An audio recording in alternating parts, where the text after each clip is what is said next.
Cuando yo escuché este video,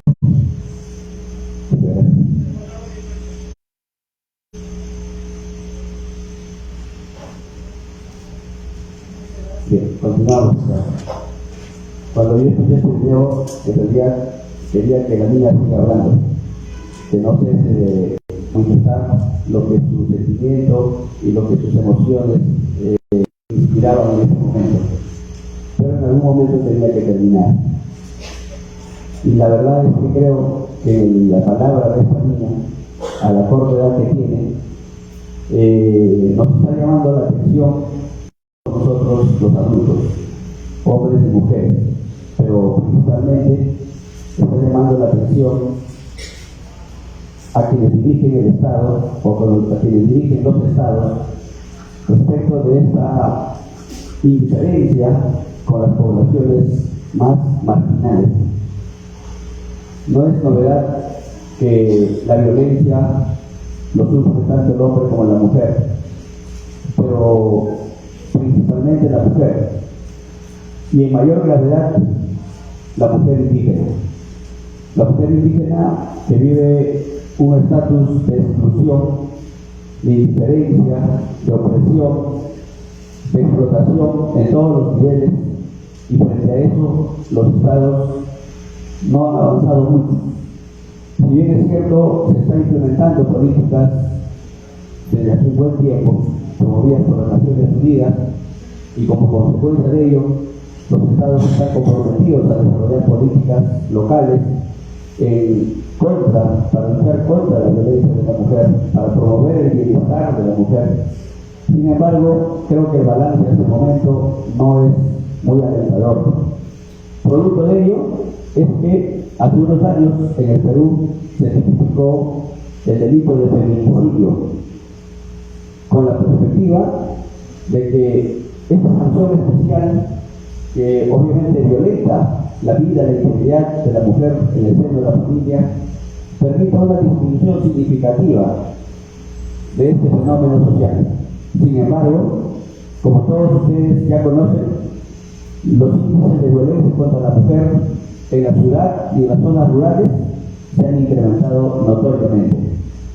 Algo está pasando con la sociedad y algo está pasando con las políticas públicas, que en lugar de tener una mínima eficacia y resultados alentadores, me parece, no sé si compartimos con ustedes este criterio, pero me parece que estamos o estancados o en franco retroceso, porque no es posible, con tanta tecnología y con tantos recursos que los estados tienen, que estas políticas de lucha contra la violencia hacia la mujer no tengan los resultados esperados. Y sin embargo, habría que atender a esta población especialmente marginal, que es la mujer indígena. Yo creo que históricamente quien personifica el primer caso de una violación flagrante en la historia del Perú es la esposa de Manco Inca. Manco Inca, cuya hermana y esposa fue Cura Ocllo, sufrió los más atroces vejámenes por las huestes españolas cuando llegaron al Perú y la mataron prácticamente de dolor. Fue para mí una de las mujeres a quien debemos recordar siempre su entrega, debemos recordar su valentía para enfrentar la opresión, para enfrentar el agravio de quienes invadieron nuestro territorio allá por los años 1533. Y luego de ella, obviamente, han habido muchísimas mujeres indígenas que han sufrido estos ataques, de los más graves, de los que atentan contra la dignidad humana hasta el día de hoy. Es el caso, por ejemplo, de la señora Máxima Atoyo, cuyo valor fue enfrentar justamente al Estado y a las mineras más poderosas en el norte de Perú, en Cajamarca, solamente con la intención de defender el agua, defender la tierra, como lo dicen las declaraciones de defensa contra la mujer, de defensa de la mujer. La mujer es la representación de la fertilidad, la representación de la madre tierra, y en la mujer se personifica efectivamente esta vocación por la protección de la naturaleza. Sin embargo, los estados, incluido el Perú, en lugar de alentar la protección hacia la mujer, más bien han sido cómplices de estos agravios. En México, en Honduras, en Guatemala, en Perú, en Ecuador, en Colombia.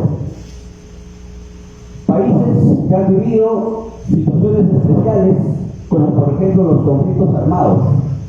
Y en el escenario de los conflictos armados es la mujer, tal vez, el sujeto más débil en términos de vulneración. Y es el ser humano contra quien se concentra los peores vejámenes. Si bien es cierto, los varones también son víctimas de violación a los derechos humanos en un escenario de conflicto armado. Sin embargo, es la mujer la que ha sufrido en mayor grado los ataques sistemáticos de autoridades, de funcionarios y de quienes personifican al Estado. Hablo de militares, policías, incluso autoridades civiles. Producto de eso es que a nivel de la Corte Interamericana tenemos muchos casos que han tenido que ventilarse después de muchos años buscando justicia, y en algunas ocasiones hasta ahora están esperando un pronunciamiento de los estados. En el Perú aproximadamente tenemos una población de 6 millones de población indígena. De esos 6 millones, aproximadamente 2/3 pertenecen a la población indígena femenina. Imagínense ustedes si se diera cumplimiento al artículo 1 de la Constitución. El artículo 1, si recordamos bien, refleja el compromiso del Estado para la protección, la defensa de la persona humana y el respeto de su dignidad. Sin embargo, en la práctica pareciera que el Estado más bien hace todo lo contrario a esta finalidad suprema que está reflejada en el artículo 1. Si ustedes hicieran un repaso de todos los procesos constitucionales, como el habeas corpus, el amparo, el cumplimiento, van a darse cuenta que el Estado prácticamente monopoliza la condición de demandado. ¿Qué significa eso? Que es el Estado el principal violador de los derechos humanos. Obviamente, dentro de este grupo, los derechos humanos de las mujeres. Y más aún, los derechos humanos de las mujeres indígenas. Hasta el momento, tenemos políticas diseñadas por el Ministerio de la Mujer, y sin embargo, como hemos escuchado hace unos minutos, no existe una política clara de lucha contra la violencia en el seno de la familia, de la mujer rural, de la mujer campesina. Todavía estamos iniciando una política que abarca tal vez la violencia en las ciudades, pero no tenemos políticas claras ni presupuesto suficiente para abordar el tema de la lucha contra la violencia, ¿no?, de la mujer en las zonas rurales.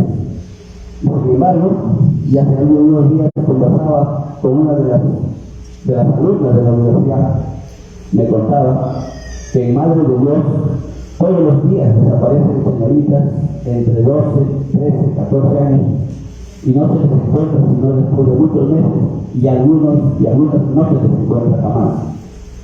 Y eso el Estado lo sabe, eso el Estado conoce. Ahí respecto de esos ataques directos hacia la protección, hacia la integridad de la mujer.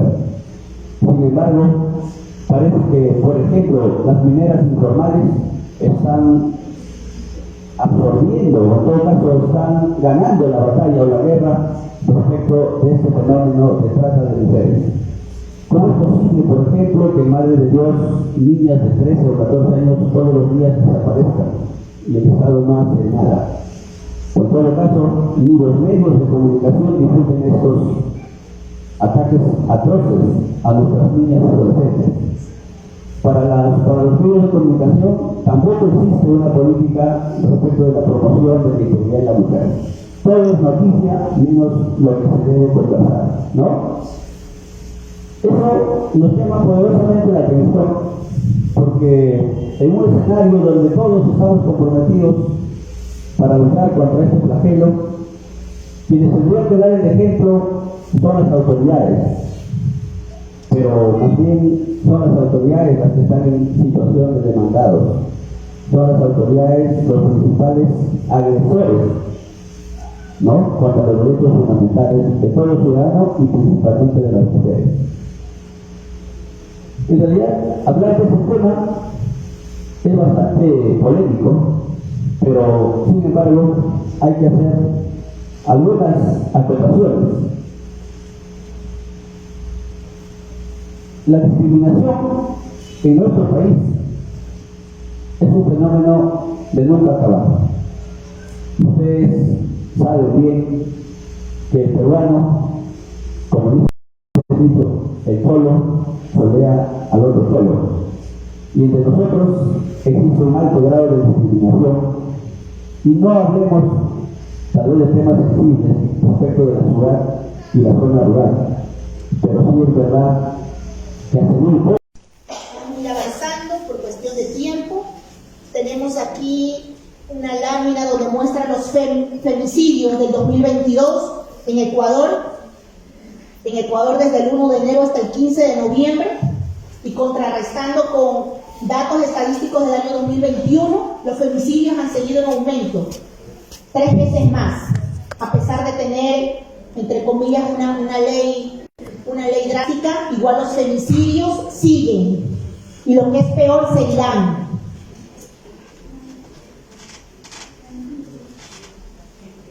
Todas las mujeres, lo que hablábamos, todas las mujeres han vivido violencia en algún momento de su vida. La violencia psicológica ha sido ejercida por todos los femicidas. Las mujeres separadas, divorciadas, son las que presentan aún más riesgo de ser víctimas del femicidio. Y ya, muchísimas gracias. Estas mujeres, la mayoría tienen hijos de sus agresores, menores de edad, y muchas de estas familias quedan en orfandad, porque ocurre otro fenómeno. ¿Qué tal? El femicida se suicida. Hablábamos la vez pasada en una ponencia anterior que cuando tu agresor comete este crimen tan atroz y luego se suicida, ocurre una doble victimización también, porque el agresor, el verdugo, ese verdugo siniestro, ese que dormía contigo y que te mató y que dejó a tus hijos huérfanos, nunca va a tener un castigo, porque se suicida. Vamos a hablar también de algunas conclusiones sobre esta ponencia. Es importante que de alguna manera se fortalezcan unas estrategias sobre intervención, como hablábamos de las masculinidades, para que se involucren a los hombres, a los niños, como un aprendizaje, para que haya una conciencia, una responsabilidad también de parte de ellos. Voy también a dar vamos a ver si está por aquí, algo importante sobre el porno.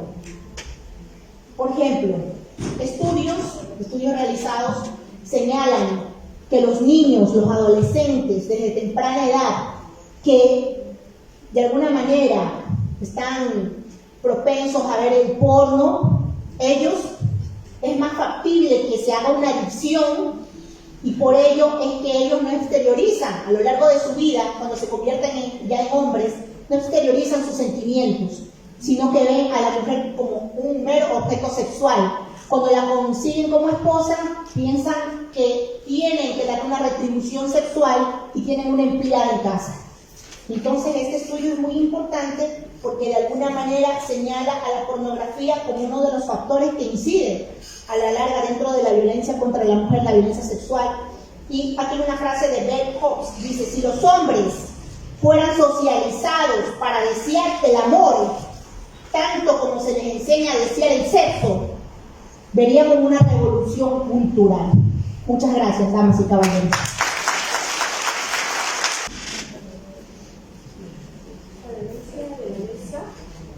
Muy buenas tardes a todas y a todos.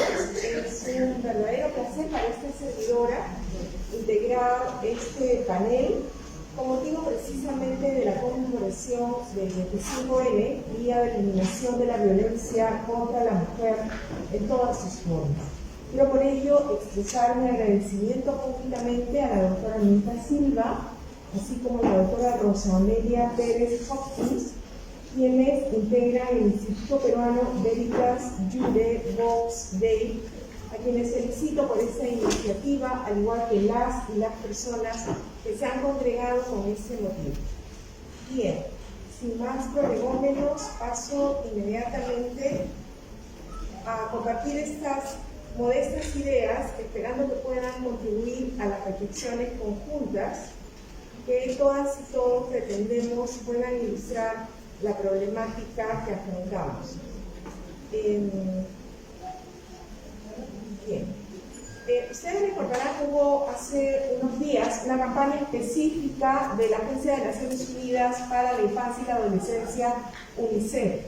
Esta campaña significaba quitémonos la venda, para comprender que 7 de cada 10 niños, niñas y adolescentes agredidos sexualmente lamentablemente lo son a manos de personas muy cercanas del entorno familiar o conocidas de ellos. Y esta situación evidentemente refleja en los CEMS este año, en lo que va del 2022, 101.752 casos. 54.546, la cifra es espeluznante, son casos de violencia sexual específicamente en agravio de niños, niñas y adolescentes. Entonces, hay personas que dudan de la certeza de esta cifra horrorosa. Yo les dejo acá para confrontar el dato que pueden ustedes actualizar en el registro del INPE, el Instituto Nacional de Población Penitenciaria en nuestro país, que a agosto de este año, si ustedes me acompañan en la lectura, nos demuestra en la franja última, en tonalidad roja, que por violación sexual de menor de edad tenemos 10.530 internos en el país, 7.387 en calidad de sentenciados y el resto en calidad de procesados. Es decir, esta cifra es la segunda en cuanto a población penitenciaria. La primera, como ustedes deducen, es por ilícito contra el patrimonio en todas sus formas. Entonces tenemos el segundo ilícito de mayor perpetración en el país, violación sexual en agravio de menores de edad. El refrendo, por eso repito, de estas cifras de la campaña de UNICEF. Yo traje también para acompañar algunas cifras, pero lo voy a resumir, todo lo que han sido las medidas de protección dictadas en el Poder Judicial en el presente año. Y como ven, ya estamos en un total de 6 cifras, 245.143. Pero el año pasado, 2021, fueron más de 300.000. Ahora, las que ven ustedes en rojo son aquellas otorgadas y las que están en la línea azul, las no otorgadas, porque no todos los casos ameritan una medida de protección. Pero como el tema, se me dijo, era el análisis de sentencias, yo traigo una de agosto de este año. La violación sexual por el tío paterno, es decir, el hermano del padre, que viola, estando en un viaje en el exterior, a su sobrina de 16 años. El caso es estremecedor porque la relación tan cercana, obviamente uno piensa, los hijos de nuestros hermanos y hermanas son casi como nuestros hijos, nuestra sangre, aquello que deseamos y debemos proteger. No obstante, esta jovencita demoró en plantear la denuncia. ¿Por qué? Porque tuvo lo que los psicólogos conocen como el síndrome de acomodación, esa negación a la posibilidad de pasar al sistema penal una denuncia contra el hermano de su padre. Eso le ocasionó a ella un trauma que está clasificado en la CIE-10, la Clasificación Internacional de Enfermedades, y es esta bulimia nerviosa. Las criaturas que ingieren alimentos, pero luego van al inodoro, inmediatamente se provocan el vómito. Esta situación de demora ocasionó que no se tuviera en consideración algo trascendente, que es la declaración en cámara Gesell, donde ella detalló pormenorizadamente lo que el tío paterno perpetró. Y lamentablemente, ojo, a pesar de que hubo una evaluación psiquiátrica junto con la psicológica, la ratificación de los autores de ambas, e incluso una testimonial de otro familiar cercano sobre tocamientos indebidos que el tío, el mismo sujeto, había perpetrado en otro pariente, otra pariente, había sido condenado inicialmente en primera instancia a 16 años y fue absuelto en segunda instancia. ¿Cuáles son las razones de la absolución? Uno, la denuncia fue tardía. Descartemos que las denuncias tardías pueden justificar que se absuelva a un sujeto, porque las víctimas tienen un momento de revelación cuando ellas pueden hacer aflorar esto que significa un drama interno y dependerá del soporte que tengan alrededor de ellas. Hay muchas criaturas que no lo hacen con sus familias, lo hacen con la profesora, la directora, una amiga, un familiar lejano incluso. ¿Por qué esto? Porque vivimos en una cultura del secretismo, porque el tabú es el sexo. Las niñas, los niños, las adolescentes requieren educación sexual integral. No estamos permitiendo ni haciendo que pierdan inocencia. Estamos previniendo qué significa anatomía, qué significa genitalidad, qué significa sexualidad. Algo dijo bien la expositora anterior, la sexualidad que se aprende vía las redes en pornografía. Ojo, en España hay estudios de niños que se acercan a los 8 años a la pornografía, ya se vuelven consumidores a partir de los 11. Ojalá que hicieran un análisis en ese maravilloso país para saber qué está pasando, porque ustedes saben que en esta era digital hay mucho consumo de esto que significa la deformación de la sexualidad. Por eso es que tiene que haber una educación sexual integral para prevenir, para poder dar conocimiento y para destruir lo que es un predominio, un machismo, un androcentrismo, y demostrar que la igualdad es el camino al que debemos nosotros aspirar. Esta jovencita, como está subrayado en rojo, bueno, no sé si logran verlo porque siempre hay un pequeño problema de la tecnología, tuvo un estrés postraumático antes de ser diagnosticada con la bulimia nerviosa.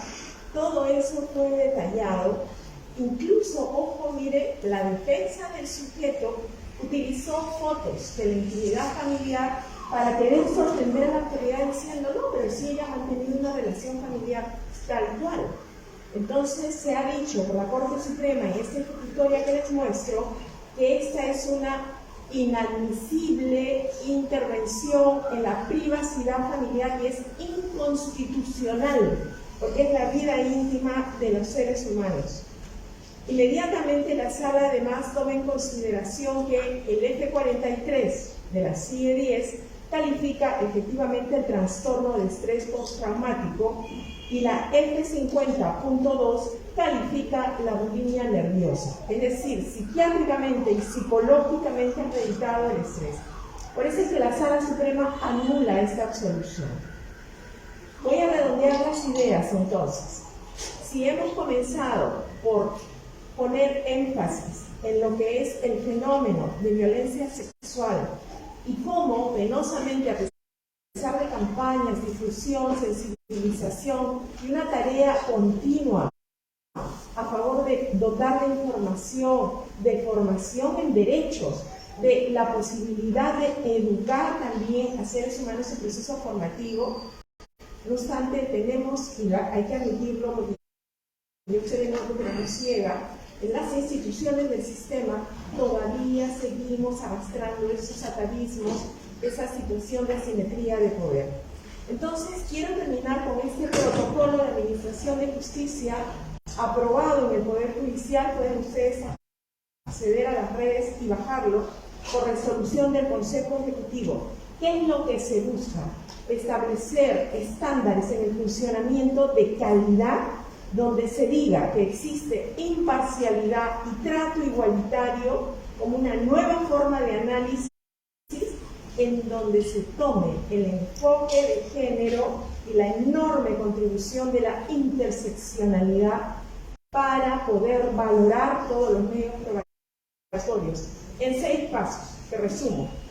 En el análisis preliminar de cualquier caso, puede ser violencia sexual, pero también puede ser la violencia física, psicológica, patrimonial, la simbólica, apreciar las condiciones de desigualdad, es decir, esos roles, situaciones, recursos, beneficios, atributos.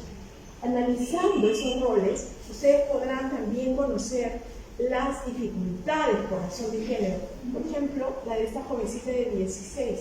¿Por qué su denuncia fue tardía? ¿Por qué no recibió apoyo inmediato? ¿Por qué se desencadenó todo este trastorno de estrés y bulimia?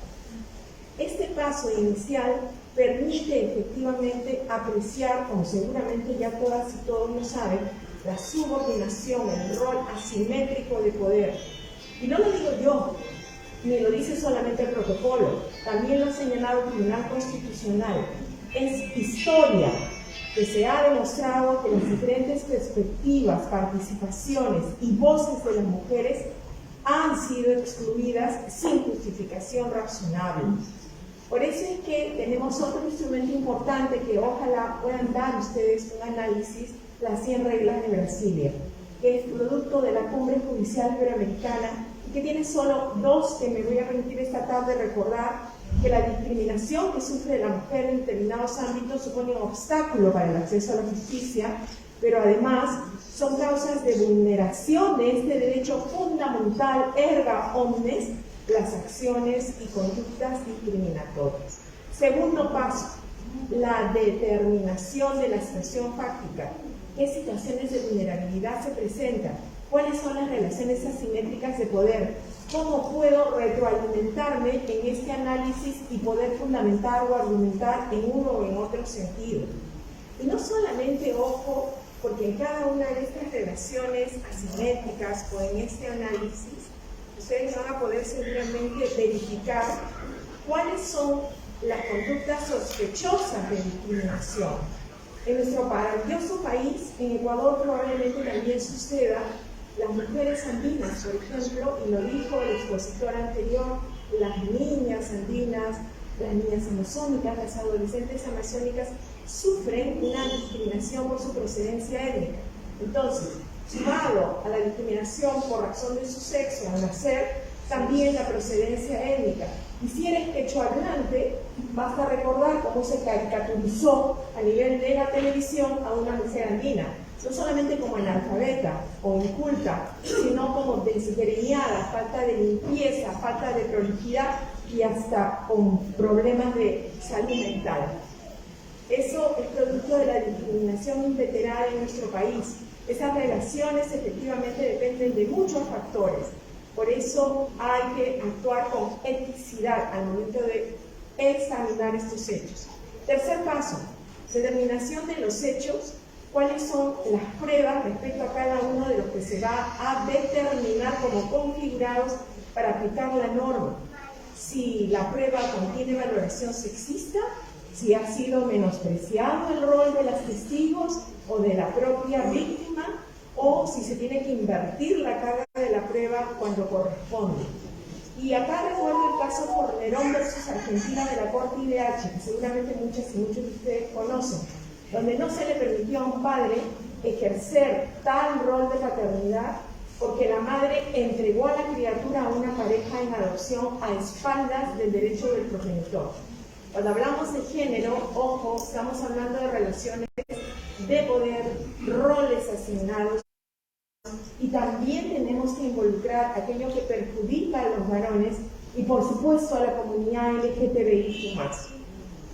Es una perspectiva de análisis, como lo dijo la Corte, en este caso directamente para Perú, el caso Azul Rojas Marín, que todas y todos seguramente recordamos porque este año se llevaba a cabo el acto de desagravio con presencia de los ministros y las más altas autoridades del Estado peruano por los prejuicios que existen contra la comunidad LGTBIQ+.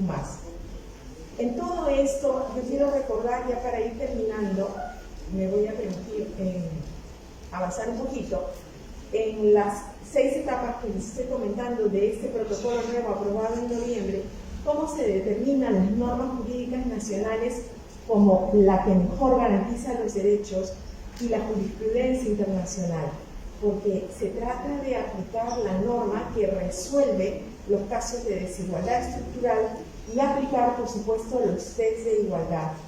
Para ello, en nuestro paso quinto, no olvidemos el deber de motivación, los principios de universalidad de derechos, indivisibilidad como característica de los derechos humanos progresivos, la interdependencia, la posibilidad de aplicar el principio pro persona. Y el último paso, la reparación integral del daño. Evidentemente, repito, yo no puedo negar los diferentes criterios y la problemática que aún seguimos atravesando para definir cada una de estas medidas reparativas, que no solamente abarcan en la situación económica, sino también en lo moral, en lo ético, en lo trascendente al ser humano, como por ejemplo el desagravio de Azul Rojas Marín en una ceremonia pública.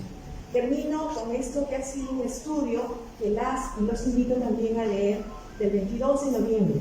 Lo presenta Capital Humano Social y Alternativo, CHS, pero lo realiza por encargo de CHS el IEP, el Instituto de Estudios Peruanos. ¿Qué es lo que se demuestra? Evidentemente que estamos hoy más expuestos y nuestros niños, niñas y adolescentes con mayor razón, porque son seres en etapa de desarrollo, a todo lo que significa las influencias perversas en las redes.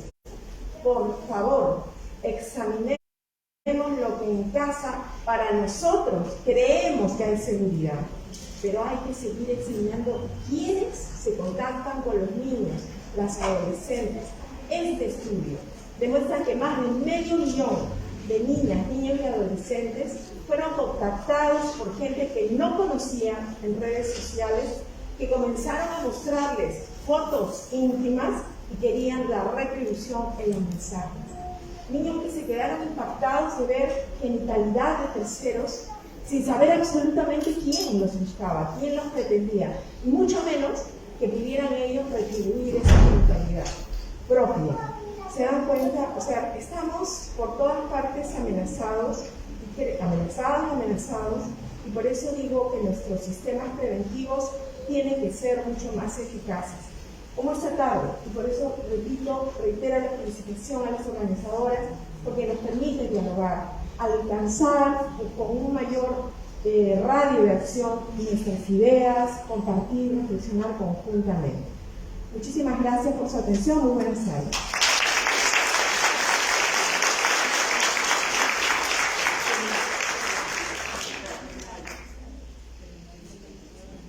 Vamos a hacer entrega del reconocimiento internacional, líderes por la igualdad de derechos y oportunidades en espacio de poder, a la doctora Elvira María Álvarez Olazábal por su denodado empeño en el marco del 7º Congreso Internacional Violencia de Género, Perú y Latino.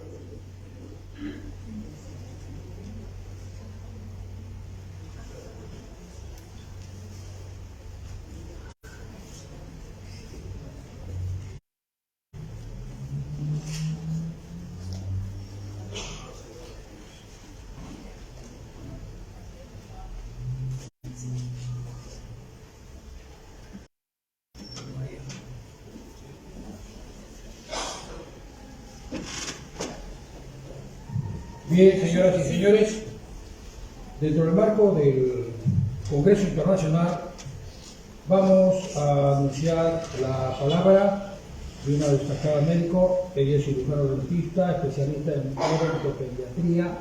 Ha dedicado su carrera a aliviar y prevenir el dolor en sus pacientes, los niños. Ella es también fundadora de Sonrisas y Sonrisitas, de asesoría en dirección odontológica y administración. Ha realizado charlas y conferencias nacionales e internacionales en el ámbito odontológico y empresarial. Actualmente participa del proyecto en convenio con el Centro Espacial de la NASA, realizando un programa corporativo para empresarios. No sin antes, señoras y señores, debemos saludar la grata presencia de la congresista de la República, Leslie Carol Lazo, quien está presente en estos momentos en el estado de honor, y le invitamos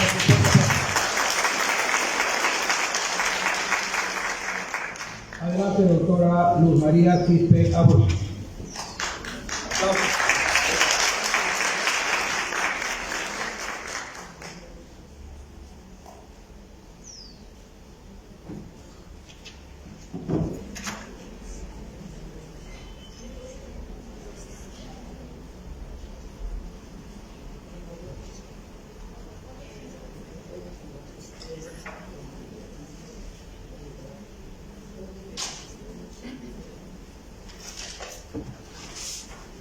Buenas tardes, ¿cómo están? Buenas tardes a todos, a la mesa. Gracias por invitarme a este congreso.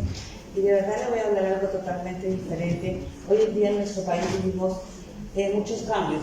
Yo acabo de regresar de México, de la séptima cumbre internacional y de la Alianza del Pacífico, donde se ha hablado justamente muchos temas de lo que están hablando, en las cuales hoy en día se está dando más visibilidad a la mujer y sobre todo más protección. Yo sé que en algunos momentos es muy difícil y de verdad que felicito también a cada uno de ustedes porque ustedes tienen una gran labor en las cuales de crear leyes, sobre todo de luchar las leyes para que se hagan respetar a nosotras, porque algunas que no conocemos, que no somos abogados, es muy difícil.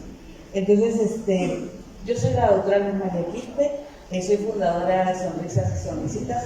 Y bueno, mi pasión es donde me ha llevado a tener todos los logros que realmente yo tengo actualmente.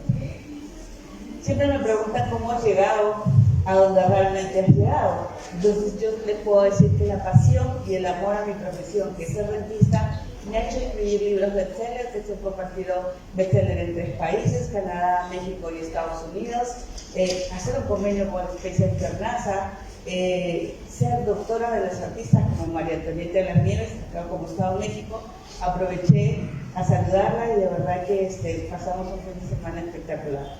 Entonces, ¿cómo podemos lograr? Porque yo sé que ustedes tienen un trabajo muy duro, no es nada sencillo. Yo siempre he dicho que los abogados pues tienen